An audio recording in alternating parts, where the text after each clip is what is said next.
What's up guys, it's MTG Matt for you, and today we're going to discuss my top 10 picks for the Coreset 2021 that's going to come up in a week now, so right around the corner. And also in the end I'm going to have some honorable mention which didn't make it into my top 10 picks, but are still probably interesting to look at, so let's do that. And before we get into the top 10 picks, let me just clarify something here. First off, they're in no particular order, so I don't have like a number 10, 9, 8, and so on. And secondly, I basically evaluate the cards according to how much impact are they going to have on the meta, so how often are they going to be played, and most importantly, are they going to support existing deck types or new deck types by a lot, so they have a lot of impact. And here on the screen you can see the Gargaroth, which is one of the new mythic rares from M21. And I specifically have not included, for example, this card in my top 10 picks because while it is a very powerful creature, at the end of the day it's simply a 6/6 with a lot of nice effects. But it's not like this card itself is going to enable a new deck type or make existing decks that much stronger. So just to clarify that's why I didn't include cards like this, or for example Baneslayer Agil, because while these cards are strong, it's not like they are going to, I think, change a lot in the meta. So with that out of the way, let's get into my top 10, and starting with Teferi's Tutelage. Exactly, I'm starting my top 10 with an uncommon, but I think this card is finally going to make mill decks or a mill deck viable again. So it's a 3-mana enchantment. When it enters the battlefield, you draw a card and discard a card, and it says whenever you draw a card, target opponent mills 2 cards. There's been such a card in standard in the past, I think from M19, something like Psychic Corrosion was the name, which had the same CNC but had no enter the battlefield effect. And back then a mill deck was, it wasn't the greatest deck of all time, but it was viable. And I think the same is going to be true with this card, especially because there is a new card in M21 called Peer into the Abyss. And together with Peer of the Abyss, you have a very simple OTK combo. So it's very simple. You have a Teferi's Tutelage on the board already. Then you play Peer into the Abyss on your opponent. On yourself. You lose half your life and you draw half your deck. And if you draw half your deck and your opponent also has a 60 deck card, this means that your opponent is very likely going to mill out completely with the Teferi's Tutelage, because let's say you have 50 cards in your deck and your opponent has 50 cards in your deck. With Peer into the Abyss, you draw 25 cards, which means you mill your opponent for 50 cards, and then you pass the turn and you win the game. So very easy one-turn kill here. And besides that, I think that Teferi's Tutelage is just the one card that Mill needs, because there is also Teferi's Ageless Insight coming with M21, which says if you would draw a card, except the first one you draw in each of your draw steps, draw 2 cards instead. So with Teferi's Tutelage and any card draw, you can really double the amount of cards you mill from your opponent. And then also not to forget, Drowned Secrets is still in the meta, which means that I think all these cards combined make a strong case that a mill deck can be viable again. And next up in my top 10 is Heroic Intervention. Yes, 2-mana instant in green. Permanents you control gain hexproof and indestructible until end of turn. And I think this card is the one card that like Selesnya token decks have needed, or even, basically Selesnya token decks, or any creature-based deck that has green in it. So it could be like mono green, it could be Gruul, these types of decks, they really benefit from this card, because all these decks have the same problem. Your opponent plays, you build your nice little white board with either like a lot of small creatures or some nice big beefy creatures. And then your opponent plays a board wipe and you're so far behind and don't come back again. And Heroic Intervention helps both against board wipes and against single target removal. So excellent card. And I think basically this card is going to enable like token decks again, especially Selesnya decks. Speaking of which, we have Basri Cat, which is not in my top 10, but I wanted to include it here and name it together with like Heroic Intervention, because I think Basri Cat is going to be an excellent planeswalker in Selesnya decks, for example, maybe in mono white, not so sure about that. But basically, yeah, decks that want to do a white, decks that have March of the Multitudes in the deck, and also maybe another thing or another theme that's coming up is really +1/+1 counters, types of decks, and together with Heroic Intervention, I would like to name for the purpose of, how would you say, for the purpose of naming it all, Conclave Mentor is a new card. It's also in Selesnya counters, which says if one or more 1/1 counters would be put on a creature you control, that many +1/+1 counters are put on the creature instead. So you could combine this with Battle Solidarity, which is also a new card. Put a 1/1 counter on each creature you control, and you basically get some new tools for white Selesnya decks. And I think Heroic Intervention is that one tool that you need to make this consistent and actually have something against board wipes. Maybe together with the Broodmoth from Ikoria, this really helps stabilize your board against those pesky control decks. Alright, next up in my top 10 is Vito, Thorn of the Duskgrowth. This is the legendary creature Vampire Cleric, 3 mana 1/3, which says whenever you gain life, target opponent loses that much life. I think that's a super powerful effect. It's non-combat damage, so you get around creature wars, you get around, you know, like control-y type of decks, because the damage you do is, I would say, like indirect, it's not combat damage. And then very nicely, the Vito itself has the ability to give you creatures lifelink as well. And you know, if you combine this with like Helios Intervention, for example, Helios Intervention basically becomes like how would you say, like an expansion explosion type of effect. So Helios Intervention says it's a instant you can pay X and 2 white and choose on destroy X target artifacts and or enchantments, or target player gains twice X life. So the way I imagine the deck would play out, you know, it's like turn 5-6, you've brought your opponent down to, let's say, under 10 life, and then you can play this for, let's say, X equals 4 or X equals 3. You gain 6 life, your opponent loses 6 life, right? Very good effect. Also, the card itself, Helios Intervention, is just very flexible, so it's just nice to put it in a deck anyway.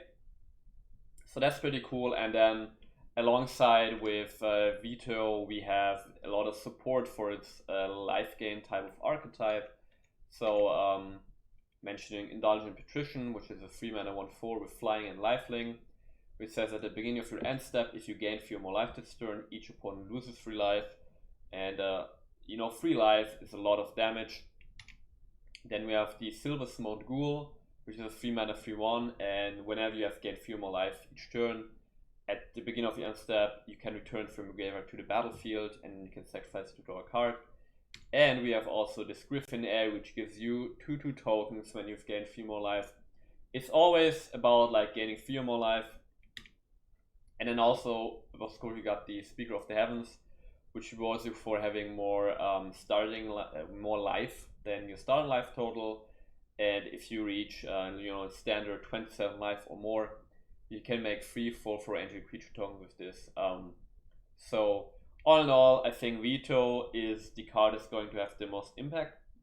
And then you have all these other cards alongside Vito, which gives you some nice tools for life gain deck.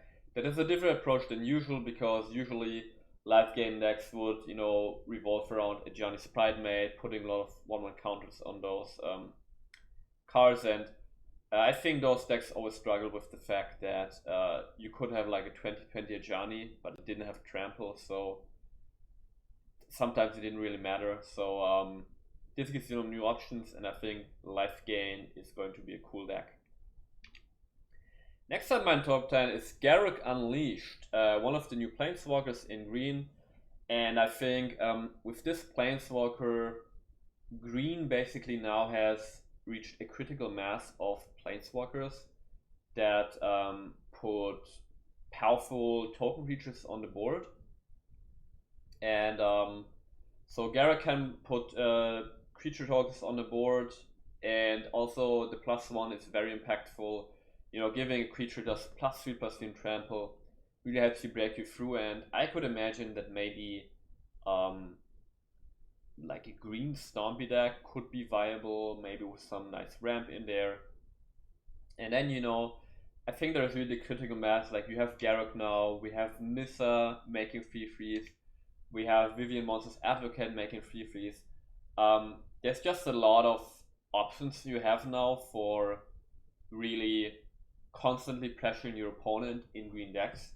And if you know manage to ramp up fast, I think that Garruk is going to have a nice impact.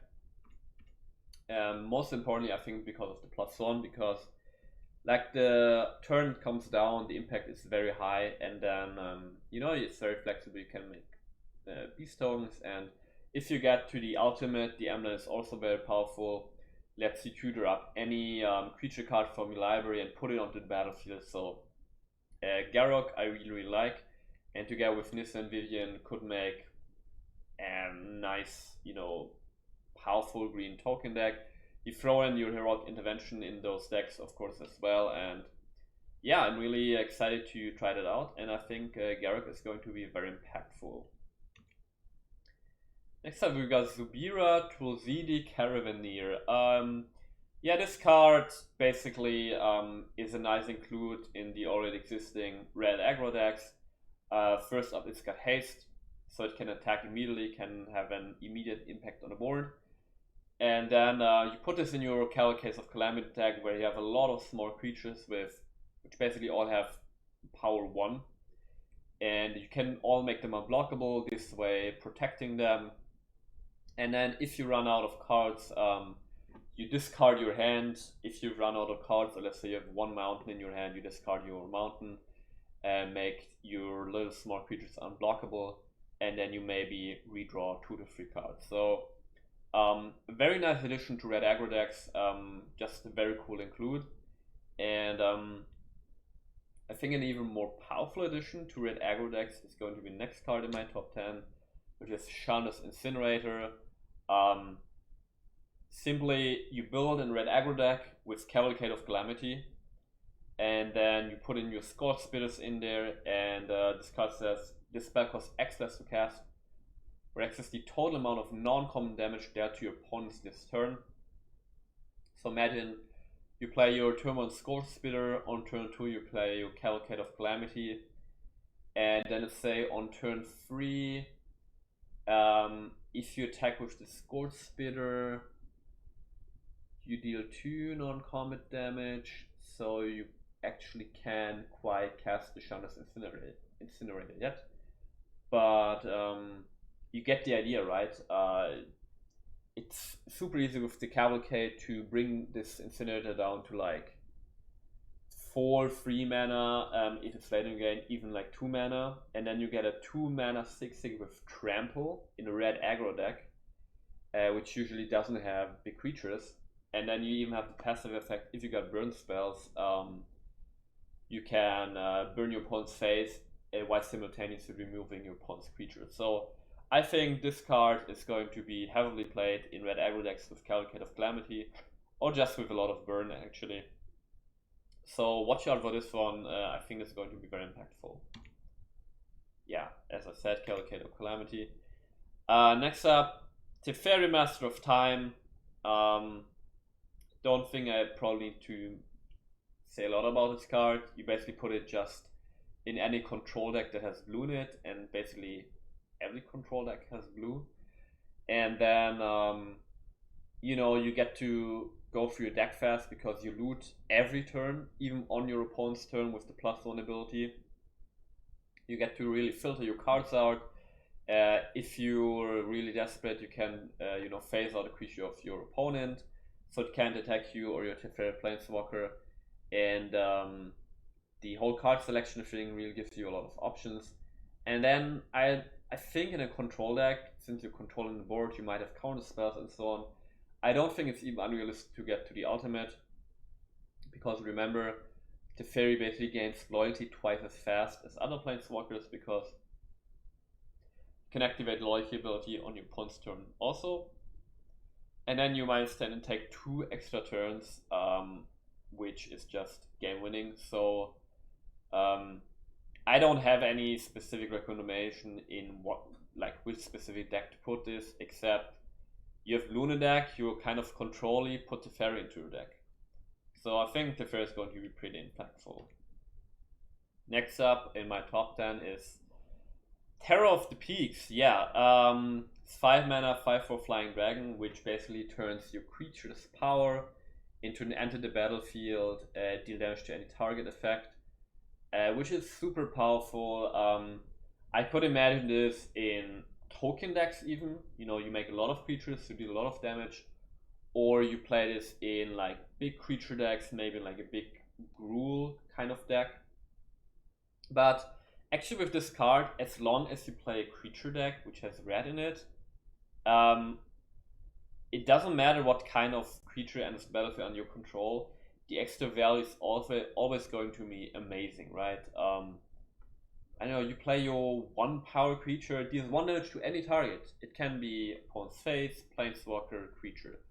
So very powerful card, and you know, you just get a 5 mana 5/4 flyer, which is also really good.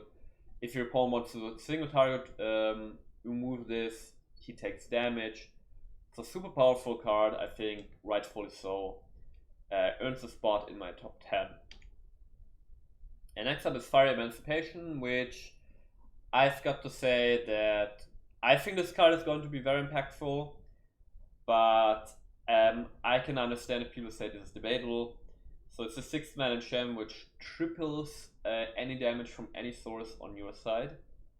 And I think this card is really, really good, and it's worth the 6 mana just because of the fact it has an immediate impact on board, right? And if you want to play successful standard, what you're looking for is playing cards that have an immediate impact on the board. So it's always like creatures with enter the battlefield effects, or creatures that do something when they die.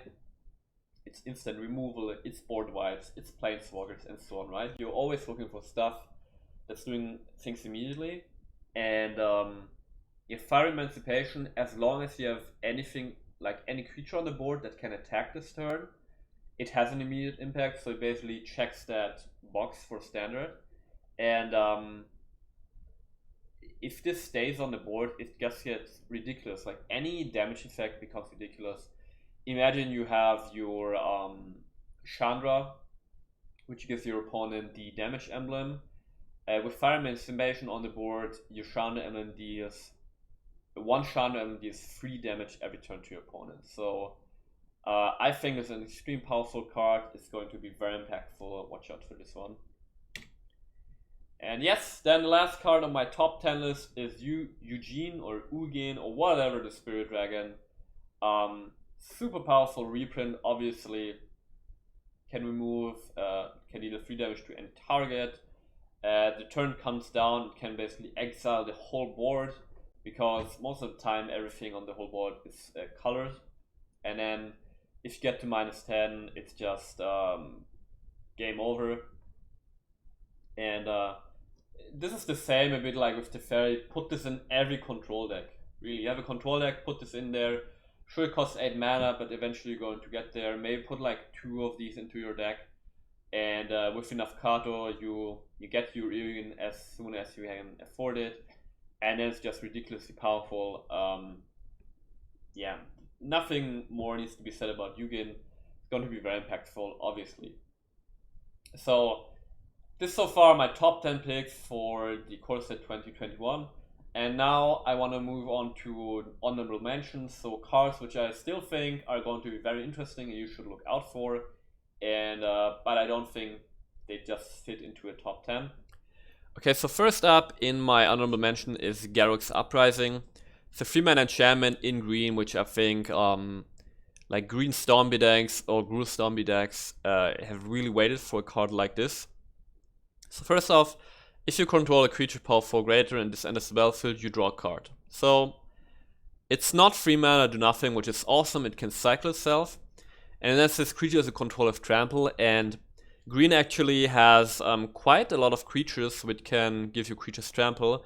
But that's the problem, right? It's always creatures which gives you creatures trample. So it's pretty inconsistent in a way, because the creatures are easier to move than enchantments. So that's already great, right? Giving creatures trample on enchantment is awesome. And then it has the Kiora passive effect. Whenever a creature with power 4 or greater enters the battlefield under your control, draw a card. So basically this combines Kiora, the Kiora passive effect with a trample effect in one card, which is, I think, amazing. And I definitely going to try to build a green or Gru Stompy deck with this card in it, because it gives you card draw, it gives you creatures trample, so you're in this kind of decks you basically can be sure that your creatures are going to be bigger than your opponents, right? So all you need is actually get your damage through, and you can enable that with trample. So I think this is an amazing card to look out for, and you should really give this a try. I definitely will. Next up is Angelic Ascension. Yeah, it's this 2-mana instant where you can exile a creature or planeswalker, and its controller creates a 4/4 white angel creature tongue with flying. So I think occasionally you're going to use this to remove a really annoying planeswalker from your opponent or a really annoying creature. But I think most of the time you're going to use this on your own 1/1 token, and then for 2 mana you get a 4/4 flyer at instant speed, so you can make it on your opponent's end step, which in a way, right, is like you get a 4/4 flyer with haste. So also watch out for this one. I think this is definitely worth a try. Next up is Shipwreck Dowser, 5-mana 3/3 Mercurial Wizard with Prowess. The Prowess effect is negligible, but the Enter the Battlefield effect is interesting because you can return target instant or sorcery card from your graveyard to your hand. And we already have such an effect in Standard with Scholar of Ages. However, Scholar of Ages costs 7 mana. Sure, it gives you 2 instant or sorceries from your graveyard, but I think having the same effect for 1 instant or sorcery on a cheaper creature is a lot better. And either now or in the future, this is going to enable some kind of combo. I'm pretty sure together with Thassa, because with Thassa on the board, you can exile this creature every turn, get it back, which means that every turn you can recur an instant or sorcery from your graveyard to your hand. And if some kind of instant sorcery happens to enable combo now in the future, this is a way to, you know, infinitely recur from the graveyard. So very interesting card. I don't think it's going to be relevant in the meta right now, but I think it's very noteworthy.